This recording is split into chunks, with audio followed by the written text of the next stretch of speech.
Também nos últimos meses, o conhecimento dos lugares santos foi a escolha de muitos turistas provenientes do mundo inteiro. A Terra Santa registrou um aumento significativo de pessoas que buscam uma experiência de fé nos lugares que marcam a origem do cristianismo.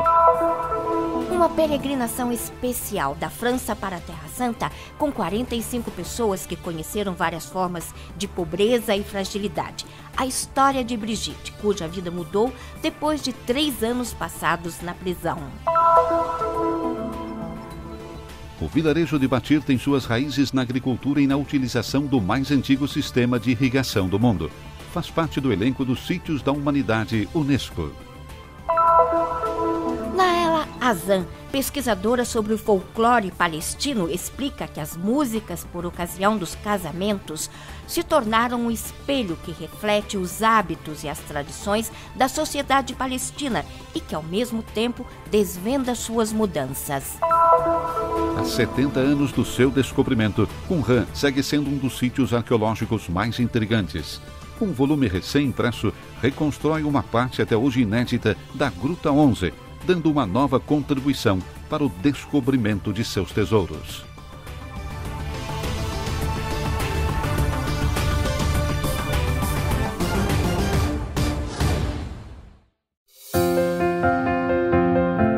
Basílica da Anunciação em Nazaré, Basílica do Santo Sepulcro em Jerusalém, Igreja da Flagelação. A Terra Santa é o destino turístico dos que buscam conhecer os lugares onde Jesus esteve. De acordo com o Ministério do Turismo de Israel, o número de turistas na Terra Santa aumentou em 11% nos meses de setembro a outubro deste ano, em comparação com o mesmo período do ano passado. Foram registradas mais de 850 mil entradas turísticas, contra cerca de 770 mil no ano passado. De janeiro a outubro de 2019, houve um aumento de 10% em comparação com 2018. Nem no ano de 2000 teve tantos peregrinos como nós temos agora. Os anos eram mais evangélicos, mas hoje os católicos também estão vindo aqui descobrindo a riqueza da Terra Santa. Em comemoração aos 30 anos da Diocese de Santo Amaro, no Brasil, 25 padres e o bispo Dom José visitaram a Terra Santa. A nossa proposta para a Terra Santa surgiu há exatos 2 anos, em virtude dos 30 anos da nossa Diocese. Então, a Pastoral Presbiteral, que é representada por mim e por mais 2 padres, lançamos essa proposta ao bispo e ao clero, e aqueles que pudessem aderir a esta peregrinação pudessem então estar conosco, em virtude então desses 30 anos. Alegria de estar na Terra Santa primeiro, já pela 5ª vez, e cada vez a gente encontra uma experiência diferente, um encontro diferente, só que essa é ímpar, com certeza, porque é um encontro com sacerdotes. É um momento de reavivar o ministério sacerdotal, há 17 anos, padre, agradecendo e bendizendo a Deus por cada instante. Eles foram à Gruta da Natividade de João Batista, a Basílica da Anunciação, Cafarnaum, Igreja da Flagelação, entre outros locais. No cenáculo, renovaram suas promessas sacerdotais. A cada lugar, uma nova experiência. Um dos lugares, com certeza, que nos deixou, que deixou cada um de nós encantado e profundamente tocado, foi justamente o Calvário e o Sepulcro, que são os momentos mais importantes, né, da nossa salvação, da nossa redenção. E lá também tivemos a oportunidade de tocar com mão, né, o lugar onde Jesus foi crucificado, o lugar onde Jesus ressuscitou. E este daqui é o querigma que nós queremos levar para a nossa diocese e para as nossas paróquias, né? De não desanimar, de não desesperar diante da cruz. Tem um momento forte que aconteceu aqui comigo, foi a cruz, e o Frei ontem nos dizia, né, que a cruz é educadora. Isso eu estou levando para a minha vida, para o meu ministério, e a Terra Santa, estar aqui, pisar aonde Jesus andou, para mim foi a ressurreição na minha vida e no meu ministério. Eu tenho certeza que minha vocação vai sair daqui mais solidificada pela experiência maravilhosa que eu vivi com Deus. Então, aconselho a todo mundo a ter essa oportunidade de caminhar com Jesus, viver todas as coisas que Ele viveu e estar até com Ele nesse Calvário, mas ressuscitar com Ele. Eu posso dizer para você que eu vou sair daqui ressuscitado.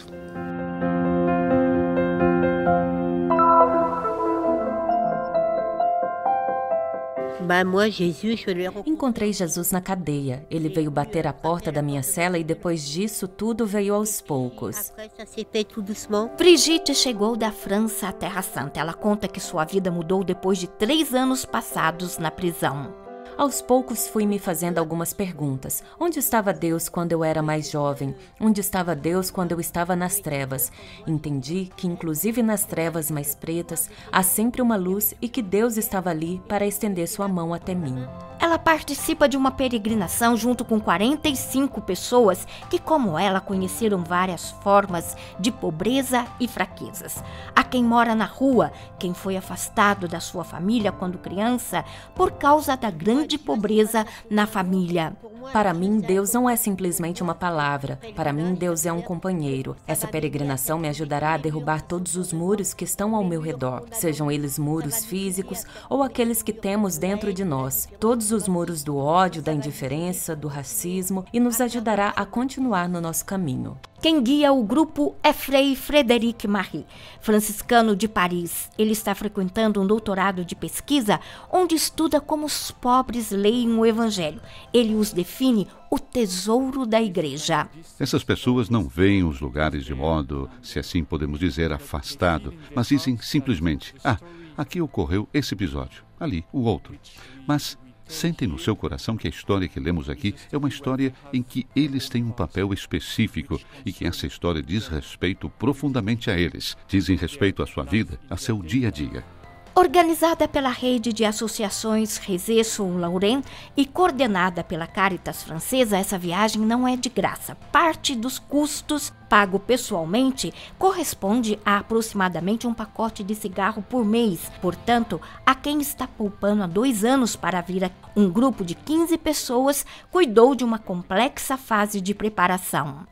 Precisamos preparar essa peregrinação de um ponto de vista muito prático. Por exemplo, torna-se muito difícil para as pessoas que moram na rua e que nunca pegaram um avião irem à porta de embarque, verem os soldados. Percebem isso como uma grande agressão. Por isso precisamos prepará-los. Vamos encontrar os soldados, dissemos para eles, pessoas que vão fazer controles em vocês, vão tocar seu corpo, vamos passar através dos controles de segurança. Precisamos explicar para eles tudo isso para que não tivessem medo. Isso requereu tempo, muito tempo.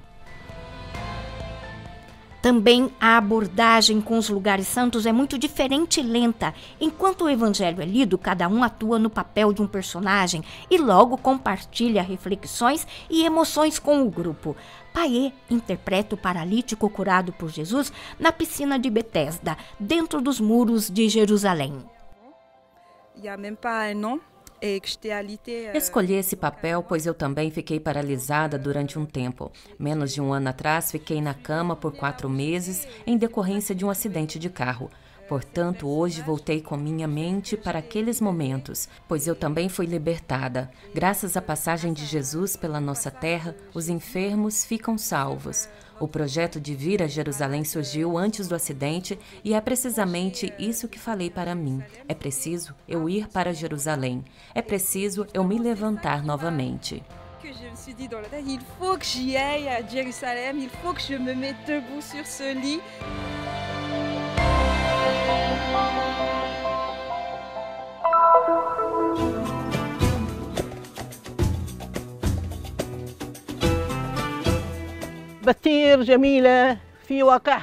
A colocação geográfica de Batir é boa, mas a coisa mais bonita é a vida cultural do vilarejo, da qual participam jovens e idosos através de uma série de atividades. Jesus disse, nem só de pão viverá o homem.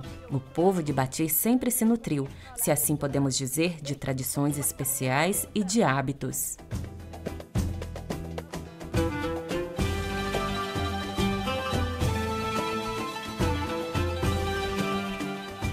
Entre luxuriantes colinas e verdes bosques, o vilarejo de Batir subestima todas as suas belezas naturais e os sinais de um passado importante. Esse vilarejo, situado na área rural de Jerusalém, remonta de fato à época dos cananeus. Inclusive os romanos deixaram sua marca. O vilarejo foi inserido no elenco dos sítios Patrimônio Mundial da Unesco, a Organização das Nações Unidas para a Educação, a Ciência e a Cultura, graças a seus terraços cultivados, os canais de mármore para a água e o mais antigo sistema de irrigação ao mundo. sistema de distribuição de água tradicional utilizado pelos camponeses. A água é recolhida num reservatório e logo distribuída para 8 famílias durante 8 dias.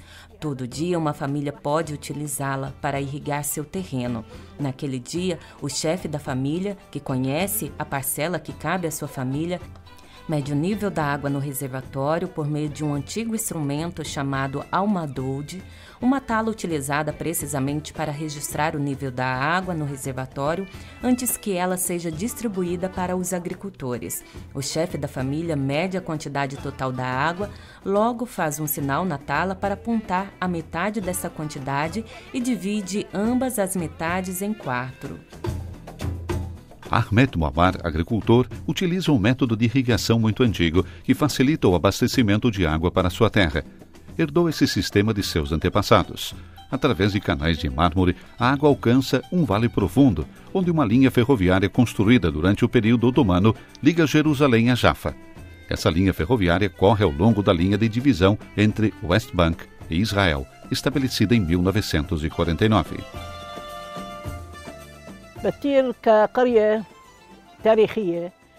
Batir é um vilarejo histórico com importantes monumentos que comprovam que Batir era uma cidade cananeia. Estamos num sítio cananeu único na Palestina. Existe um só parecido na cidade síria de Alepo.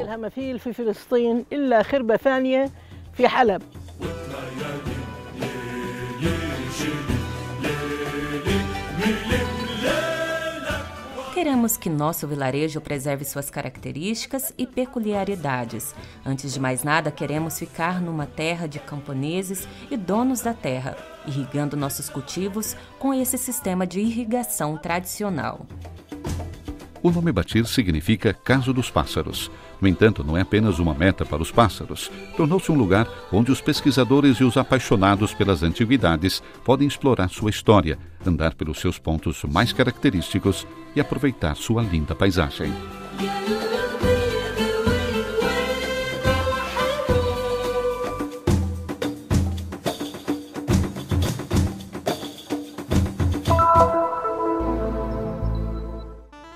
Através das músicas tradicionais, as mulheres palestinas preservaram a memória de alguns pequenos detalhes ligados ao seu dia a dia. Essas músicas se tornaram o espelho que reflete com esmero os hábitos e as tradições da sociedade palestina e, ao mesmo tempo, desvenda suas mudanças.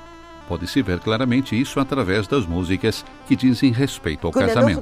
Por exemplo, sempre que vamos buscar a futura noiva na casa dos pais, cantamos para ela músicas especiais que falam do cavalo que vai levá-la até a casa do seu noivo. Hoje, naturalmente, as coisas correm de modo diferente e esse é um trajeto que a noiva faz de táxi ao invés de ser a cavalo.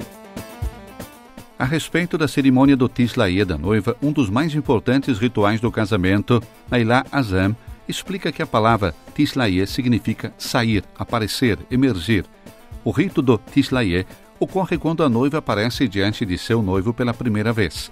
Antigamente, de fato, a noiva e o noivo não podiam se ver antes do casamento. O seu livro, Músicas Folclorísticas sobre o Noivado e o Casamento, que inclui fotografias de noivas tiradas a partir da década de 50, a pesquisadora ressaltou que, nessa circunstância, todas as noivas apareciam muito tímidas e desconfiadas, por causa da severa educação e das muitas limitações que recebiam. Hoje, no entanto, as músicas tradicionais são cantadas por ocasião dos casamentos sem que seu real significado seja percebido. Nos casamentos contemporâneos, dá para ver que as músicas tradicionais são frequentemente intercambiáveis. Os temas e os motivos das músicas ficaram confundidos, pois as pessoas passaram da sociedade agrícola, que criou essas músicas, para uma sociedade moderna, onde fica difícil reencontrar as circunstâncias que tinham levado a seu nascimento. Podem-se dar muitos exemplos a respeito.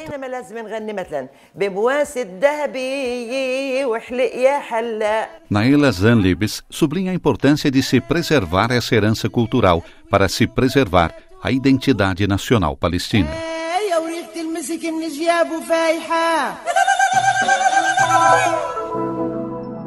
Há 70 anos desde seu descobrimento, segue sendo um dos sítios arqueológicos mais intrigantes que ainda precisa ser parcialmente conhecido. Um volume recém-impresso reconstrói uma parte até hoje inédita da Gruta 11, também através de novas campanhas de escavação, dando uma nova contribuição para o descobrimento do tesouro de Qumran. A Gruta 11 de Qumran, a gruta onde foram descobertos importantes pergaminhos, era conhecida pelos conteúdos dos pergaminhos, mas, ao mesmo tempo, completamente inédita em relação à cultura material.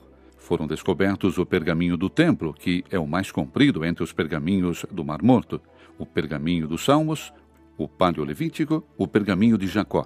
Portanto, é uma das grutas mais importantes a serem aprofundadas para se conhecer esse depósito de manuscritos que foi encontrado nos arredores de Qumran.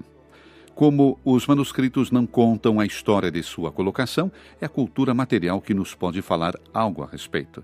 Pode nos ajudar a entender por que os pergaminhos acabaram sendo colocados nas grutas. E uma nova exploração da gruta nos leva a pensar que os pergaminhos tenham sido colocados na gruta para lhes dar um esconderijo estratégico. Uma recognição de 300 páginas do trabalho do padre Roland Devaux, o grande arqueólogo da École Biblique de Jerusalém, que por primeiro escavou em Qumran na década de 50. Oferece muitas oportunidades de novas descobertas, levando em consideração que elas não correspondem apenas a novas explorações, mas também ao desejo e à necessidade de se aprofundar tudo aquilo que a primeira geração de estudiosos nos entregou, seja sobre os materiais, seja sobre o estudo dos textos. Entre as surpresas que vieram à luz pesquisando nos depósitos, 52 fragmentos inéditos conservados numa caixa de charutos. D'abord, on a pu montrer que les Bédouins avaient dit vrai. Antes de mais nada, temos a prova de que os beduínos falaram a verdade. Esses pergaminhos provêm realmente da Gruta 11, pois os novos fragmentos descobertos pelos arqueólogos se juntam àqueles trazidos pelos beduínos. E ainda, por exemplo, um estoque com 8 novos fragmentos de papiro, entre os quais vários fragmentos do livro dos Juízes, levou à proposta de identificação do livro dos Juízes nesta gruta. Et j'ai pu, avec cela, identifier des fragments qui étaient laissés inconnus dans le premier volume de la grotte 11.